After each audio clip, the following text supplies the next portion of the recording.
સોનલ છોરું બેઠા છે ત્યારે અમારે વધારે કાંઈ વાત નથી કરવી. એક જગદંબાની રચના લેવી છે ત્યારે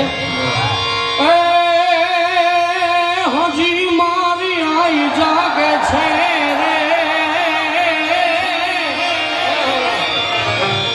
હજી હોનલમાં જાગે છે, એવા પડકાર વાગે છે.